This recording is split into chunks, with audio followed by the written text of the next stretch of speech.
Welcome to Urban Homestead Radio, preserving a homegrown way of life and inspiring others to bring the revolution home. Thanks to the support of our sponsor, Lehmans. For over 60 years, they have provided practical, non-electrical tools, appliances, and home goods. When technology fails, their products will certainly work. Check out their website at lehmans.com. That's Lehmans.com. Let's go down to the urban homestead, Pasadena by the freeway, right down. Hi, this is Tori Silva. I'm an intern here at the Urban Homestead, and today I'll be taking over the podcast in place of Anais to switch turns and interview her this time around. For those of you who are new and listening, Anais is one of the 3 owners and siblings of the Urban Homestead, an urban farm here in sunny Los Angeles, California. Anais, what's up? How have you been? Okay, long or short answer? No, I'm just Go for it. No, I've been very well, thank you, and thank you for switching places with me today. I'm going to be on the other side, so that's going to be fun. And yeah, I've been good. I'm still here. I think that's a good, good response. I think everything's feeling heavy these days. Definitely. And discussing with you, I think just everybody's just in a different spot than we were a couple months ago. So I feel blessed and I feel grateful, but I do feel like there's a heavy weight, especially just trying to figure out how to navigate the new normal. So, but all in all, I'm good. Yeah, personal level and running a business at the same time. Exactly. Too. I think it's just a lot. There's the personal the issues with your personal life. Your personal, just trying to make it every day through everything, and then you're right, the business. So the business has dramatically changed a lot. We lost all our catering and restaurant clients, and the Urban Homestead lost all its basically programs in terms of no tours, no students, no scouts, no events, no anything. So that's but we're grateful that we do have one thing left, and that's the farm boxes. So can't complain about that. And the farm boxes, compared to pre-pandemic craziness, that's all.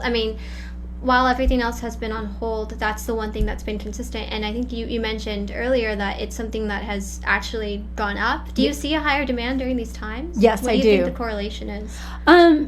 People are searching for food. They're, they don't want to risk going out, being exposed. So this gives them an option of just basically grab and go and get their farm boxes. So yes, we have tripled our farm box subscription, which is amazing.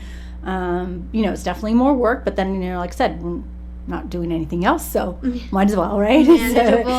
We feel like we are providing a service to the community that gives us something productive and worthwhile to go, to wake up and do something productive, and so we're grateful for that. Yeah, and you're meeting more people that you probably normally wouldn't have. Like, they would have been at Vaughn's or something, and now you're like, oh, you're my neighbor. There's more people around me. Yeah, so it's great. It's been good. Unfortunately, all the new people are masked, so I have to figure out. I'm like, okay, trying to remember. Yeah, you have to tell people now by the pattern of your mask. Okay, sunflower. Sunflower, yes. You. What other roles have you, or your main role at the homestead, what have your daily duties here been like? Yeah, my daily duties have shifted a little bit. Before it was like running the programs, answering the emails to, for the school groups, doing the workshops, and going out, going to, certain events and being like an ambassador for the homestead. So being out and about and networking and stuff like that. So yeah, that has been shelved, but day to day, people, when they said, stay at home, my home routine really hadn't changed much, and it just shifts a little bit, focus shifts a little bit, prioritize things. So, you still have to feed the chickens and ducks, still have to, water the plants, sow the plants. I'm still more admin now. I'm not. Before I would do a lot, hands-on in the garden and helping, but I've been sort of pushed into the admin role to administer to the new interns, like yourself, getting them in, getting them orientated, and stuff like that. So, so I'm sort of I wear many hats during the day. So I'm sometimes many hats at one time at sometimes. So it's like, so it's, I find I'm now like, now that I'm coming to the realization, doing some reflection the other day was like, okay, so because we are now in July, I think I thought, maybe by the summer things will quote go back to normal. Right. So now I'm kind of resigned to the fact like, okay, this is the normal for maybe about a year, and what can I do with that? So now it's like shifting that mind shift of, okay, not waiting and doing. So it's like, okay, now this is what it is, and now what can we do with it? So I've been working on that, trying to figure out where the nonprofit's going to go, where the business is going to go, because it is, and maybe you can, and I'll probably talk to Justin about that. It's the things that we were planting for the restaurant clients and the catering clients, those were for parties and weddings and Rose Bowl and Rose Parade. All that has been things. So it's like, so we're coming to we had a family discussion the other day. So, okay, come summer, we're now planting the fall. Do we plant the pansies, or do we plant the stuff for the quote catering clientele and the restaurant clientele who might be there come spring? Possibly. We don't know. Yeah. So that's a challenge. It's like, okay, so where do you put the energy and the money that you do have into the business? Where does it grow from here? Into the unknown. Business and everything is unknown as it is, but this is definitely an unknown. So you're planting in hopes of, and so we'll see. It's going to be an interesting ride for sure. Yeah, a lot of people that are listening to your podcast listen because they are curious about starting like a homestead themselves or getting into it. And what you just explained is something a lot of people don't think about. I think you've mentioned, or we've seen too, people get really excited and they're like, oh, pandemic, like I'm just going to start my own farm. And it's, as you're saying, it's not that easy because you always have to think at least a few steps ahead of what if, what are the demands going to be. Everything affects you guys. It's being a farmer is, I feel like just being an intern here, I've learned you guys really don't get enough credit because you are like a forecaster, you're a weather woman, you're a business insider, economics magazine. Like you have to pay so much attention to global trends, the weather, like everything. So no, I'm glad you mentioned that because it is hard to like describe what you goes on throughout the day, and you're being here, you kind of see some of my, I guess, vibrations and my mental gymnastics and my, I don't know if we could call it meltdowns, but it's just, sometimes it's just like when lots of stuff is thrown at you, you have to deal with it, and it's like hurts my brain sometimes. So you've been sort of where I'm trying to talk things out, or you're seeing, something happen, and it has a ripple effect. Okay, so this knocks something, okay, that goes boing, boing, boing, boing, and knocks down to something else. So when people, for those who want to start a homestead and want to start farming, it's best to start small, and it's best to understand what you're going to get yourself into. Definitely. I know you wanted to start farming, and so after being around here, we'll see. No, but you can't be segregated in terms of what this lifestyle is. It can't be sort of like life work separation. It is your life. It is your work. So I think that's when you come into this sort of mentality of homestead farming lifestyle, it takes up all of you. You can't compartmentalize. So it's and that's where I think it's fun. It's like, if you have like a hobby garden, great, summer garden and get your stuff. But if you're turning into not full time, but it's you're turning in because of the pandemic or whatever. Can you grow more of your food? Can you raise your animals? Can you do this? Can you become more self-sufficient? It's about knocking off chunks of stuff, and it's about going forward, but then also sliding back sometimes, because sometimes it's like I can't do it all. Yeah. And I you come to the realization that you can't do it all, hence why we have the internship program and things like that. It takes you can't, when they say self-sufficient, it means self-sufficient in a sense, but it's self-sufficient not minus community or people. There you go. So it takes a village, like they say. It takes people. It takes work. It takes a lot. And we're up early. We're there's no 9 to 5 for us. Sometimes I wish it was, because it's hard to turn off your work brain when you're trying to solve problems, and you can't. Yeah. And sometimes you can't turn off your work brain. If it gets hot, you have to, go and water the plants, even though you're, exhausted. Or if you have a sick chicken and you want to go out on hiking or whatever. Yeah. No, you have to take into account the life that is around you. So where it's not a paper job or it's an internet job where you can just, okay, it's 5 o'clock, done. And this is where, where right now, like you said, I'm thinking, okay, what does a homestead look in 1 or 2 months' time? What is it going to look like in spring? What is it going to look like next summer? So it's always this, and I know you can't control it because that's when you get in trouble. It's like,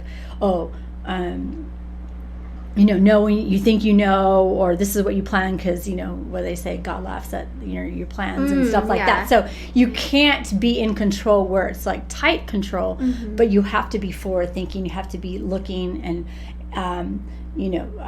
figuring out how do we do this. It's like problem solving as you go. So I think that's the most thing. I think the easiest thing is to plant something and harvest it and go in the kitchen and pick it. And where it's the business side or where we said where the programs were involved in the community, what it looked like. That's where it takes up a lot of my time. Thank you so much for sharing that, because I think people go on Instagram or blogs, YouTube blogs, and they think, like you picked something and then you take a picture and you just look cute, and it's so much work goes behind the scenes of that. Basically it's nitty gritty. It's not always Instagrammable, but I mean it is beautiful. I mean, you look at it and you see it now, you test yourself, it's gorgeous outside, but how we get there, and it's sweaty, like right now it's hot and it's a sweaty job, and right now we're I don't know if you've been back there since this weekend, but this weekend we're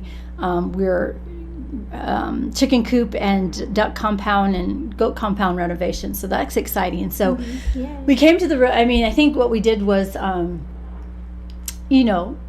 we got through the spring, because it's like spring is planting. Now it's sort of we're in the summer lull where everything's planted. You just kind of have to water, pick, maintain a little bit.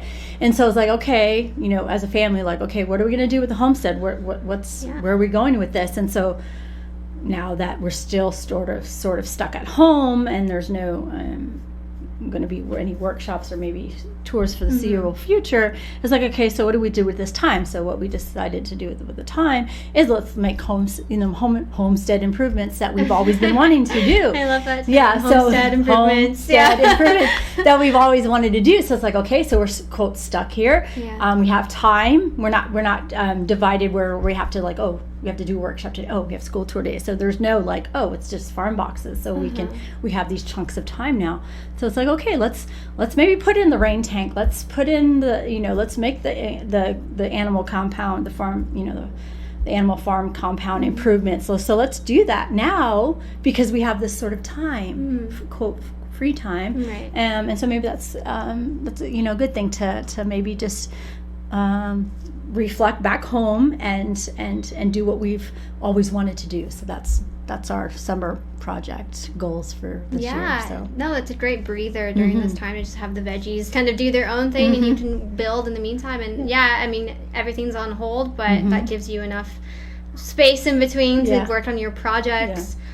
Speaking of projects, the Urban Homestead is you and your siblings are the owners, and it's something that is you've grown up in. Could you explain a little bit about the history of how the Urban Homestead came to be? A little bit, abridged version. So, and if people want to know maybe a little bit more of the history, a nice little, we call infomercial film, short film is Homegrown Revolution on YouTube, if you look that up. Awesome. We did that in 2007. It was well received. We put it on YouTube, and then people liked it and won it in film festivals. It won awards. Was also shown on Oprah, and things like that. So it was a little inspiring film. We call it the little film that could went around. We didn't think it was a film, but it did. So that gives a little history. But the name Dervaes, our history. We had a nursery in Belgium. My great grandfather. He immigrated here in the 1900s, I believe. I can't think it was 17, something like that. And then he had my grandfather, and they had a nursery. They immigrated to Florida, Tampa. They had a nursery, and my grandfather also ran that nursery and loved plants. So plants, the green genes or green thumb is in our blood. We're always planting something. Yeah, I don't think I remembered as a little kid, being in Florida on the 10 acres, and I begged. Dad had a garden. We had a beautiful garden, but I begged Dad, like, "Oh, can I have a little plot for my flowers?" I was obsessed with. I must have been like 5. I don't even know, but I just was obsessed with growing stuff. So. Like I said, I can't get rid of it, unfortunately. It's like I'll plant anywhere if you're standing still. So, and then Dad grew up, in Florida, and my grandfather had an amazing garden. He was featured in the paper for his beautiful tropical plants because he was always propagating, and it was a gorgeous garden. But so Dad went to college, and then it was in 1969, so there was a lot of things happening in America in 1969. So he immigrated to New Zealand, to Homestead, because he wanted to go back to the land. There was a movement at that time, where I was born. So he had a homestead there in New Zealand. Had rainwater, goats. Drank rainwater, goats, chickens, bees, and so I was born. And my grandparents said, "Oh, come back to America." And he said, "Okay," he did. So. He got 10 acres in Florida and homesteaded there. We had goats, bees, a massive garden. And then my dad, he was, like I said, this is a bridge, but he was always about helping people, and he thought being a minister would. So he came out to California to be Pasadena to go to theology school. Was this at Fuller? It's Ambassador, but it's not there anymore. Okay. So he did 2 years because he thought he would help people by, being a preacher. Yeah. But instead, we helped. This became our ministry instead. Yay! So, preaching plants. Preaching how to homestead. So, but when we moved here in '84. And we bought the place that we are at on Cypress in '85, and we immediately planted a garden. We brought our countrified ways with us, so we didn't skip a beat. It was like plowed the little corner of the property, planted corn, beans, and squash. That's what we did. And kids, we ran around barefoot and crazy. So yeah, and then about in, I would say 1989, Dad smothered the front yard. He was like, "I'm not watering these not watering this grass anymore." So our neighbors thought we were crazy, and so that happened. And then about in the mid 90s, because we were homeschooled, we were doing all sorts of stuff. We were, learning how to survive, survival skills, hiking in the mountains, making solar ovens out of cardboard, collecting gray water in a bucket. So we were always, as kids, doing crazy stuff, but crazy but cool. Now it's like cool. Hippie but hip now. So we were like hippie kids. Now it's like what everyone who went to college is like. I wish I learned some building. So before I was like rolling my eyes like Dad. Now it's like, oh, Dad was super cool. Ahead of the game. Yeah, he was a pioneer. Honestly, I mean, I remember some of the stories you shared, but I mean, just specifically. I think, I was excited to ask you this because the mind of your father was really a modern pioneer for this type of lifestyle in an urban setting that has kind of taken off in current times, and especially during these times, again, with everyone wanting to be self-sufficient.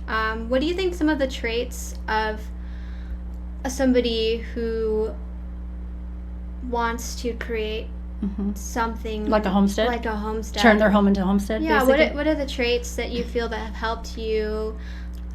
Or something about maybe even your father that you admire, what does it take? Yeah, that's good. What does it take?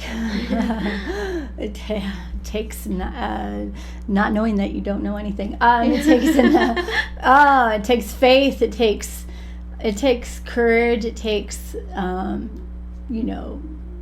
like that, it takes a lot of faith and patience, and you have to struggle and know things don't come easy. Just like garden, you plant a seed, it takes a couple months. So these are not homes to homesteads are not extreme makeovers. It's not going to happen overnight. So this was a 30 plus year journey for us. Like I said, we immediately planted a garden, but then we added, quote, different elements over the course of the home's lifespan.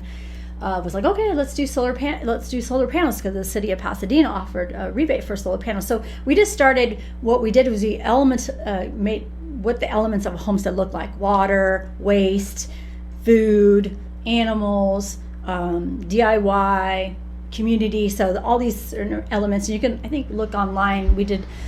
Dad put together 10 elements of urban homesteading, a little thing. So. So he does, just compartmentalize. You're not going to get it all at once. It's like, okay, this is the plan, and you do it when you can, when you have money, or you do it if a program comes up in your city, or you have time. So and it's never ending. Like I said, we're here at 30. We've been here 30 something years, and so it's like, oh, we're evolving again. Here we go. Renovations, redesign, reinvent, reimagine, revisit. And so it's all these re's, because it's, the homestead grows, plants grow too well. Oh, that's now shady. What do we do about that? Because you don't have, especially in an urban setting, you have a lot of elements that you're dealing with. You're dealing with your neighbors' trees, maybe. You're dealing with small piece of land. So, there's a lot of things that make it more challenging doing such a small space, because you have to do so much in a small space, and organize. As you can see me, almost like organization is like a big task for me. It's like, okay, put things back, tools. Where does all my canning jars go? And space for that. So it's just realizing what you're getting yourself into, and just planning that out. Make sure you have enough storage space. Make sure you know that there's turnovers. Things grow well, things don't grow well. You're always reinventing yourself. Almost every year, come fall and fall, we'll look at the yard and say, okay, that worked. This worked too well, and then plan for the spring to tweak it. It's always about tweaking it, and just trying to make it better, especially in a small space. It's very challenging. Got it. I guess one more question on that. I guess just growing up here on the homestead, do you have a favorite memory as a child? Because it's pretty rare. Not many kids grew up on a kind of homestead environment. It sounds very magical. And how has just being raised in this kind of homestead environment affected your identity as an adult as well? Yeah, that's a good question. I think when you're a kid, you don't appreciate it. Like I said, I think it's always true that kids always like oh dad, oh mom, they roll their eyes at their parents and making them eat good salads and and stuff like that, or oh, why do we have to do that, or why, other kids are doing that and we're doing this and stuff. So it's a challenge. It is a challenge for kids to do that, because the pressures of the outside world are there and real. So it's not easy. But when we started reading, because like I said, we were homeschooled, we started reading books. I think, oh wow, must have been in the 90s. I read Diet for New America, End of Nature. And that one I realized, oh, okay, so Dad, will eventually be gone one day, and then it'll be my problem. And so his journey became our journey. And so we actually took that like, oh, this is now, Dad was, like, okay, we thought Dad was a little, I don't want to say, he was his hippie, so Yes. it's like, oh, okay, he's making sense that planting a garden and doing this stuff is actually saving the world, saving myself. And so then it became our journey. So there's a point where you're just you want to just rail against what your parents think, but then and you can't, like I said, it's not like it's something debatable. It's something that's it's true. We're grounded to the land. We're grounded to each other. Yes. We're grounded to help one another.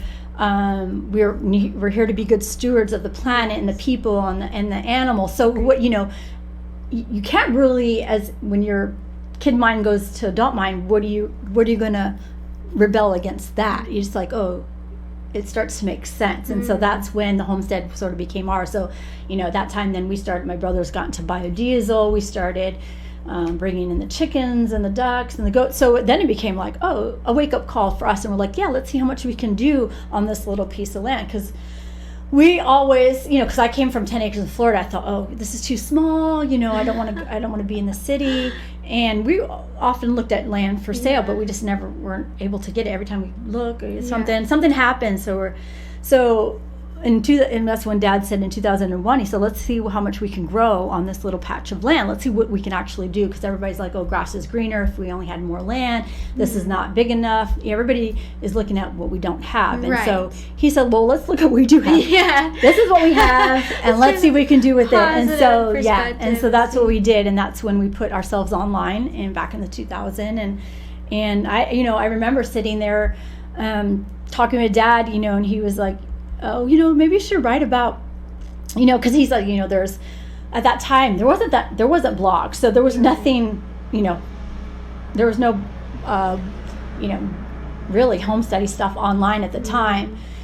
I remember, because it was GMO, and he was like, oh, we gotta, be worried about this, and we should, show people alternatives. And he was like, maybe just, write about what we do here at our place. And I remember thinking, oh, why would I write we pick corn today? I was like, who cares? But that's what I started. People do care. It did. I did. I know. So I remember, this was back in July. Oh, actually, July. Wow. It actually, now that I think about it, we might be close to within a couple days. My first quote blog. We didn't have blogs, but my very first post online when I think it was July something. It said, summer garden report. Wow. Yeah, full circle anniversary. And it took off, and people started reading. Like I said, it wasn't a blog at the time, so I don't know what exactly we would call. I think I called it a journal, and so people started reading that, and then we were newspaper called and stuff. So the rest is history. But I just remember thinking, who cares about me picking corn? But it does, because it shows what positive change people can have. Just providing food for your family, and then studies have shown being outside, being in the dirt, it's mental health, it's not emotional, it's physical, it's spiritual. So you're not only growing food, you're growing your lifestyle, you're growing a better world. Exactly. And speaking of mental health, I know you wear many hats here. You're an amazing Wonder Woman. You do it all. How have you been doing self-care during these times? The people want to know. People want to know. How does a queen take care of herself? How does a queen? Okay, that is a good question. I have had to. I try to take Saturdays off. No computer. No outside things, outside business or whatever. So try to take time to go for walks. For a while there, we couldn't even go for walks. So that was way frustrating. I was losing my mind. So I was like, can't even walk. We could walk, but we couldn't walk in the mountains. But so getting walks and just stopping. I've had to, when it feels overwhelming, it feels heavy, I just have to take a deep breath and be grateful. I think just realizing, okay, I'm grateful for, what am I grateful for? Because it's heavy at times. It's like, okay, what is this? I don't, get this. What's going on? To count your blessings. That always helps, to keep positive about that. But yeah, it's been rough. Honestly, I'm not going to sugarcoat that. It has been rough. Just because I think I feel, and as you know, I guess a Virgo, I feel everybody's vibe, and we've discussed that too. It's just, it's heavy. You're Same, you're having a hard time. I'm sure plenty of you're having a hard well. time. Exactly. And so and so's having a hard time, and everybody's having a hard time. So it's hard when everybody's collectively having a hard time to kind of rise above that and help bust through that and do that. So I feel like we're just all holding hands and holding on together and trying to hold our heads above water. So just do the best you can. Sometimes it's do something new.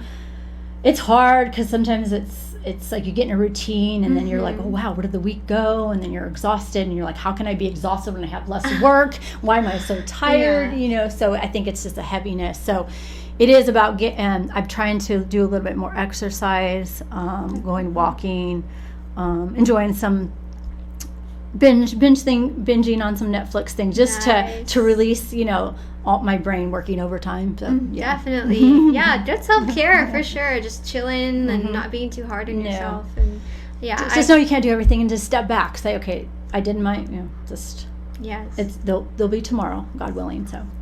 And we will rise above this, like you said, through honesty and just being there for each other. And this place definitely has that down already. No, I know. We've had amazing how many, just if you realize how many people were, quote, helping even with the pandemic, even though, we don't have workshops or tours and stuff. But, the over 200 families come to the CSA, almost, what is it? We have, like, 2 dozen or more interns now that are coming. Yeah, they're coming every day because they're losing their minds too. And so this offers them a place, a sanctuary, a place to ground, to recharge, to go back and out and take on the the challenges of the pandemic. So definitely. So then, speaking of the space, what focus are you kind of looking to maybe take the homestead towards? Yeah, that's a good question. So I was going one direction, and then the pandemic sort of stalled the train for me, like put on my the train going down the track. So it's a little stalled right now. So I'm trying to figure out what the programs of the nonprofit looks like, because we started the nonprofit in the summer. We're hoping to get grants and things like that to do the programs. We still have the interns program, so I don't know if we can do that. But yeah, so maybe it's something about going online, and I think we discussed that. I was doing some sort of online stuff. As I don't know, a lot of people know, but I am shy in front of cameras, so I'll have to get over that and kind of work with it. So I said, it's grow. I have to grow myself. I think it's a time to take things I didn't want to do or put on the back burner, and it's like, okay, no excuse. This is what you have, and now you have to use it. I don't care if you're you're scared or afraid, just go and do it. So I think that's my next challenge, is to do something online. So. It ties into a personal goal as well. Cool. Okay. Personal fears, and just trying to overcome. Yeah. And then I just wanted to throw in some random wild card questions for the listeners. Your favorite color? My favorite color. I know it's hard. What do I wear? A lot of salmon. Probably. Yeah, I wear it's like neutral apricot tones. Yeah, neutral tones. All right, salmon pink. Yeah, salmon pinky. Your favorite flower? Favorite flower, I guess it would be rose. I'm really sucker for roses. Okay, the scent. The scent. Is all of it, like the symbolism behind it? Yeah, the symbolism. I think, and if I had it correctly, the Dervaes did breed some roses in their nursery back in Belgium. So I think it's in the genetic of roses. And you guys ended up in Pasadena, city of the roses. Yeah, what the heck? The Rose Parade? Okay. And then your favorite animal? Oh, people are not going to like me. I have to choose. Or you just skip this one. You don't have to. No, okay. Lord, oh, dang! I know I'm gonna tick off my animals. They're not here. They're fine. Their ears are covered. I guess my favorite animal right now is Sage, my kitty. So she just sweet and cute. So and cuddle. So she offers cuddles. So. For now, it's Sage, my blue Russian kitty. Yeah, a cat. Cat. And then last but not least, is there anything else you wanted to add? Share any words of wisdom for these times? Yeah, wow. So hang in there. It's going to be, just keep at it, keep on growing, like we say in our podcast. Growing is growing all around, growing personally, growing in your homestead, growing in your personal life, growing in community. It's about reflecting and trying to grow a better world. Like I said, we're all in together. We have to get keep positive. I think when we start to attack each other, and it causes stress points. I'm not saying we're perfect. The stress causes triggers, and it's like you snap and you're like, oh, it creates stress. So it's just like we have to calm down and realize, take a step back and realize, like I said, we're all in this ship together. We're stuck in this ship, in the middle, and we have to get through this, because this is the only ship we got. So. Got it, for sure. Breathe. Awesome. Yeah. Anything else today? No, I thank you for interviewing me and doing the podcast now. So we really appreciate that, and all the help that you help around the homestead. So it's been fun. So hopefully we can do this again. Yes, please. Okay. We can all use more community. That's it for today, y'all. Have a wonderful, sunny, and blessed, beautiful day. We love to hear your feedback or questions. Visit us at urbanhomestead.org to check out what's happening on the homestead. Follow us on Facebook, Twitter, Instagram, and YouTube. And until next time, keep on growing.